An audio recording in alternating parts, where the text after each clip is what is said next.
Hello everyone, welcome back to Sri Bala Vantalu. ఈరోజు మనము కమ్మనైన 2 రకాల నిల్వ పచ్చళ్ళను ప్రిపేర్ చేసుకుందామండి. టేస్టులో ఒకదానికొకటి పోటీ పడతాయన్నమాట. అంత రుచిగా ఉంటాయి. మరైతే లేట్ చేయకుండా మనం ప్రాసెస్లోకి వెళ్ళిపోదాం. మన ఫస్ట్ రెసిపీ చూసేద్దాం. కమ్మనైన పండు మిర్చి నిల్వ పచ్చడండి. ఈ కరెక్ట్ అయిన కొలతలు తీసుకున్నారంటే సంవత్సరం రోజుల పాటు పండు మిర్చి పచ్చడి నిల్వ ఉంటుందన్నమాట. ఫస్ట్ టైం చేసేవారు కూడా ఈజీగా ఈ పండు మిర్చి పచ్చడిని ప్రిపేర్ చేసుకోవచ్చు. వేడి వేడి అన్నంలో కాస్త పచ్చడి నెయ్యి వేసుకొని తిన్నామంటే చాలా రుచిగా ఉంటుందండి. రైస్కే కాదండి, ఇడ్లీ, దోశ ఇలా టిఫిన్ రెసిపీకి కూడా చాలా బాగుంటుంది. నేను ఇక్కడ పండు మిర్చి పచ్చడి కోసం 1/2 కేజీ పండు మిర్చి తీసుకున్నానండి. సాల్ట్ వాటర్లు వేసేసుకొని పండు మిర్చిని క్లీన్ చేసుకోవాలి.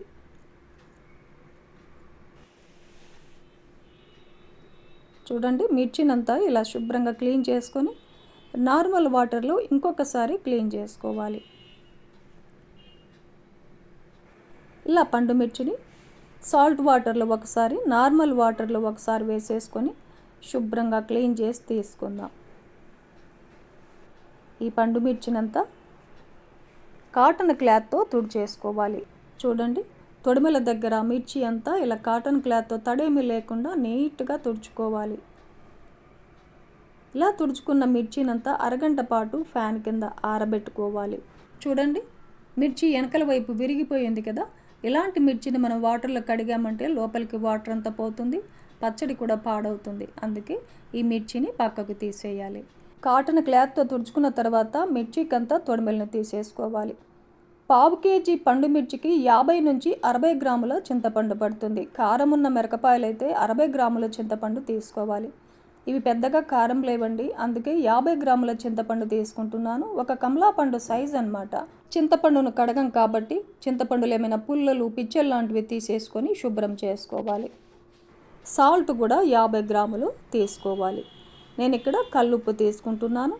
మీ దగ్గర కల్లుప్పు లేకపోతే నార్మల్ సాల్ట్ అయినా వేసేసుకోవచ్చు. 1/2 కేజీ పండు మిర్చికి 50 గ్రాముల చింతపండు, 50 గ్రాముల సాల్ట్ తీసుకున్నామంటే ఈ కొలతలు సరిగ్గా సరిపోతాయండి. ఇప్పుడు తొడిమిలు తీసి పెట్టుకున్న పండు మిర్చిని చిన్న పీసెస్గా కట్ చేసి పెట్టుకోవాలి. మిర్చినంతా ఇలా చిన్న పీసెస్గా కట్ చేసి పక్కన పెట్టేసుకుందాం. ఇప్పుడు స్టవ్ ఆన్ చేసి ఒక ప్యాన్ పెట్టేసుకొని 1 టేబుల్ స్పూన్ మెంతులను వేసేసుకొని మెంతుల్ని దోరగా వేయించుకోవాలి. మెంతులు ఇలా వేగిన తర్వాత 1 టేబుల్ స్పూన్ ఆవాలను కూడా వేసేసుకొని ఆవాలు చిటపట అనేంత వరకు వేయించుకోవాలి. ఇలా వేయించేసుకొని స్టవ్ ఆపేసి చల్లారిన తర్వాత మిక్సీ జార్లోకి తీసుకుందాం. మూత పెట్టేసి మెత్తగా మిక్సీ పట్టేసుకోవాలి. చూడండి, ఇలా మెత్తగా మిక్సీ పట్టేసుకొని పక్కన పెట్టేసుకుందాం. ఇప్పుడు ఇంకొక మిక్సీ జార్ పెట్టేసుకొని ఈ మిక్సీ జారు కొద్దిసేపు ఎండలో పెట్టామంటే ఏమైనా తడి ఉన్నా పోతుందండి.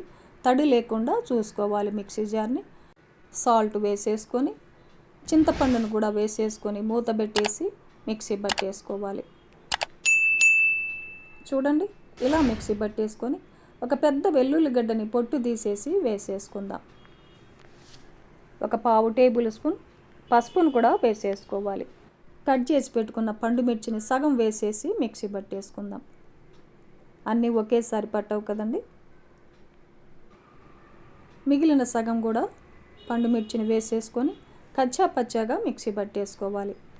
చూడండి, ఇలా మిక్సీ పట్టేసుకొని మిక్సీ పట్టి పెట్టుకున్న మెంతులు, ఆవాల పొడిని వేసేసుకొని కలిపేసుకొని ఇంకొకసారి మెత్తగా మిక్సీ పట్టేసుకోవాలి. ఇలా మిక్సీ పట్టుకున్న పచ్చడిని కొద్దిగా వేడి తగ్గిన తర్వాత గాజు బాటిల్లో స్టోర్ చేసుకున్నామంటే సంవత్సరం రోజుల పాటు నిలువ ఉంటుందండి. ఎప్పుడు కావాలంటే అప్పుడు కొద్దిగా పచ్చడిని తీసుకొని పోపును పెట్టుకొని వాడుకోవచ్చు. పచ్చడి కొంచెమే కాబట్టి మొత్తానికి పోపు పెట్టేస్తున్నాను. పండు మిర్చి పచ్చడికి నేను ఇక్కడ పల్లి నూనె వాడుతున్నానండి. మీరు నువ్వుల నూనె అయినా తీసుకోవచ్చు. 1/2 కేజీ పండు మిర్చికి 150 ml ఆయిల్ అయితే సరిపోతుంది. కప్పు మెజర్మెంట్తో అయితే 3/4 కప్పు ఆయిల్ తీసుకున్నామంటే సరిపోతుంది. ఇప్పుడు స్టవ్ ఆన్ చేసి ఒక ప్యాన్ పెట్టేసుకొని ఆయిల్ వేసేసుకుందాం. ఆయిల్ హీట్ ఎక్కిన తర్వాత 2 టేబుల్ స్పూన్ల శనగబేడలు వేసేసుకోవాలి. 1/2 టేబుల్ స్పూన్ మినపగుళ్ళను వేసేస్తున్నాను. 1/2 టేబుల్ స్పూన్ జీలకర్రను వేసేసుకోవాలి. 1 టేబుల్ స్పూన్ ఆవాలను వేసేసుకొని ఈ పోపునంతా బాగా వేయించేసుకుందాం. చూడండి పప్పులు ఇలా ఎర్రగా వేగాలన్నమాట. ఇప్పుడు స్టవ్ ఆపేసి ఒక వెల్లుల్లి గడ్డని పొట్టు తీసేసి వేసేసుకొని ఒక 2-3 ఎండుమిర్చిని కూడా తుంచేసి వేసేసుకోవాలి. కొద్దిగా ఫ్రెష్ కరివేపాకును వేసుకొని ఒక 1/2 టేబుల్ స్పూన్ ఇంగువను కూడా వేసేసుకొని వేయించేసుకుందాం. ఆ వేడికి ఇవన్నీ కూడా వేగిపోతాయండి. ఇలా వేయించేసుకొని మిక్సీ పట్టి పెట్టుకున్న పండుమిర్చి పచ్చడినంతా వేసేసుకుందాం. ఆయిల్లో పచ్చడి బాగా కలిసేలాగా కలిపేసుకోవాలి. చూడండి పచ్చడిలో ఆయిల్ అంతా బాగా ఇంకిపోయింది కదా. మీరు కావాలంటే ఆయిల్ ఇంకా కొంచెం ఎక్కువైనా వేసేసుకోవచ్చు. అంతేనండి, కమ్మనైన పండుమిర్చి పచ్చడి మనకు రెడీ అయిపోయింది. ఇలా ప్రిపేర్ చేసుకున్న పచ్చడిని ఏదైనా గాజు బాటిల్లో పెట్టేసుకొని స్టోర్ చేసుకున్నామంటే సంవత్సరం రోజుల పాటు నిల్వ ఉంటుందన్నమాట. ఈ పచ్చడి చేసిన రోజు కంటే 2-3 రోజుల పాటు ఊరిన తర్వాత ఇంకా రుచిగా ఉంటుందండి. వేడి వేడి అన్నంలో ఈ పచ్చడి నెయ్యి వేసుకొని తిన్నామంటే ఇంకా రుచి వేరే లెవెల్లో ఉంటుందండి. రైస్కే కాదు, ఎన్ని రకాల టిఫిన్స్కైనా ఈ పచ్చడి చాలా చాలా బాగుంటుంది. ఫస్ట్ టైం చేసేవారు కూడా ఈ పచ్చడిని ఈజీగా ప్రిపేర్ చేసుకోవచ్చు. రెండవ రకం నిల్వ పచ్చడిని చూద్దాం. కమ్మనైన ఉసిరిక నిల్వ పచ్చడిని ప్రిపేర్ చేసుకుందామండి. ఈ ఉసిరిక పచ్చడిని ప్రతిరోజు మొదటి ముద్దలో తిన్నామంటే హెల్త్కు చాలా మంచిదండి. ఒక్కసారి ప్రిపేర్ చేసుకున్నామంటే సంవత్సరం రోజుల పైనే నిల్వ ఉంటుందన్నమాట. వేడి వేడి అన్నంలో ఈ పచ్చడి కాస్త నెయ్యి వేసుకొని తిన్నామంటే ఇంకా టేస్ట్ వేరే లెవెల్ అన్నమాట. ఇంత హెల్తీ అయిన ఉసిరిక నిల్వ పచ్చడిని ఎలా ప్రిపేర్ చేసుకోవాలి అనేది ప్రాసెస్లో చూసేద్దాం. నేను ఇక్కడ 1/4 కేజీ ఉసిరికాయలు తీసుకున్నాను. 1/4 కేజీకి 14 ఉసిరికాయలు వచ్చాయండి. ఈ ఉసిరికాయలన్నిటినీ సాల్ట్ వాటర్లో వేసేసుకొని శుభ్రంగా కడిగేసుకొని ఇంకొకసారి నార్మల్ వాటర్లో కూడా ఈ ఉసిరికాయలన్నిటినీ శుభ్రంగా కడిగేసుకొని కాటన్ క్లాత్తో నీట్గా తడి లేకుండా తుడిచేసుకొని ఫ్యాన్ కింద ఒక అరగంట పాటు ఆరబెట్టుకోవాలి. ఉసిరికాయలకి ఎక్కడ తడి లేకుండా చూసుకోవాలి. ఇప్పుడు స్టవ్ ఆన్ చేసి ఒక ప్యాన్ పెట్టేసుకుందాం. 1 టేబుల్ స్పూన్ ఆయిల్ వేసి ఆయిల్ హీట్ ఎక్కిన తర్వాత తుడిచి పెట్టుకున్న ఉసిరికాయలన్నిటిని వేసేసుకొని ఉసిరికాయలకి ఆయిల్ అంతా పట్టేలాగా బాగా కలిపేసుకోవాలి. స్టవ్ని లో ఫ్లేమ్లో పెట్టేసుకొని ఉసిరికాయలు మెత్తబడేంత వరకు వేయించుకోవాలి. ఒకవైపు వేగిన తర్వాత రెండవ వైపు కూడా ఉసిరికాయని తిప్పేసుకోవాలి. చాలా త్వరగా వేగిపోతాయండి ఉసిరికాయలు. చూడండి స్పూన్తో అలా ఒత్తి చూసామంటే ఉసిరికాయ మెత్తగా కట్ అయిపోతుంది కదా. ఇప్పుడు మనం స్టవ్ ఆఫ్ వేసుకొని పూర్తిగా చల్లారనివ్వాలి. పూర్తిగా చల్లారిన తర్వాత ఉసిరికాయల్లో ఉన్న విత్తనాలన్నిటినీ తీసేసుకోవాలి. చాలా ఈజీగా వచ్చేస్తాయండి విత్తనాలు. చూడండి ఇలా షీట్స్ అన్నిటినీ తీసేసుకొని మిక్సీ జార్లో వేసేసుకోవాలి. ఒక పెద్ద వెల్లుల్లి గడ్డని పొట్టు తీసేసి వేసేసుకొని 2 టేబుల్ స్పూన్లు కల్లుప్పు వేస్తున్నానండి. కల్లుప్పు అవైలబుల్గా లేనప్పుడు నార్మల్ సాల్ట్ అయినా వేసేసుకోవచ్చు. 1.5 టేబుల్ స్పూన్ లెమన్ జ్యూస్ వేస్తున్నాను. లెమన్ అయితే ఒక పెద్ద లెమన్ పిండుకుంటే సరిపోతుంది. మిక్సీ పట్టేసుకొని 4 టేబుల్ స్పూన్లు రెడ్ చిల్లీ పౌడర్ వేసేసుకోవాలి.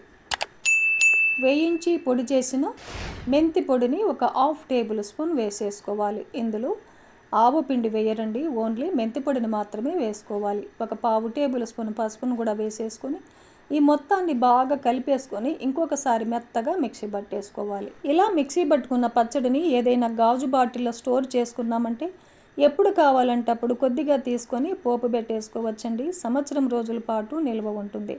కానీ మనం తీసుకునేది 1/4 కేజీ కాయలే కాబట్టి మొత్తానికి నేను ఇక్కడ పోపు పెట్టేస్తున్నాను. స్టవ్ ఆన్ చేసి ఒక ప్యాన్ పెట్టేసుకొని 1 కప్పు ఆయిల్ వేసేసుకుందాం. నేను ఇక్కడ పల్లి నూనె వేస్తున్నానండి, నువ్వుల నూనె అయినా వేసేసుకోవచ్చు. ఆయిల్ బాగా హీట్ ఎక్కిన తర్వాత 1 టేబుల్ స్పూన్ ఆవాలు, 1 టేబుల్ స్పూన్ శనగబేడలు, 1 టేబుల్ స్పూన్ మినపగుళ్ళు వేసేసుకొని గుప్పెడంత ఫ్రెష్ కరివేపాకును వేసేసుకొని ఒక 2-3 ఎండుమిర్చిని తుంచేసి వేసేసుకొని ఈ పోపునంతా బాగా వేయించుకోవాలి. చూడండి పోపు అంతా ఇలా బాగా వేగిన తర్వాత స్టవ్ ఆపేసి మరో 10 వెల్లుల్లిపాయలని పొట్టు తీసేసి వేసేసుకొని ఒక 1/2 టేబుల్ స్పూన్ ఇంగువను కూడా వేసుకొని కలిపేసుకోవాలి. ఆయిల్ కొద్దిగా చల్లారిన తర్వాత మిక్సీ పట్టుకున్న ఉసిరిక పచ్చడిని వేసేసుకొని కలిపేసుకోవాలి. చూడండి ఇలా మొత్తం బాగా కలిపేసుకొని ఏదైనా గాజు బౌల్లో కానీ సెరమిక్ బౌల్లో కానీ వేసేసుకొని ఒకరోజు రెస్ట్ ఇవ్వాలి. అప్పటికప్పుడు తింటే రుచి ఉండదండి. పచ్చడిని ఒకరోజు ఊరిన తర్వాత తిన్నామంటే టేస్ట్ చాలా బాగుంటుంది. ఇలా కొద్దిగా అదిమేసి మూత పెట్టేసి ఒకరోజు రెస్ట్ ఇవ్వాలి.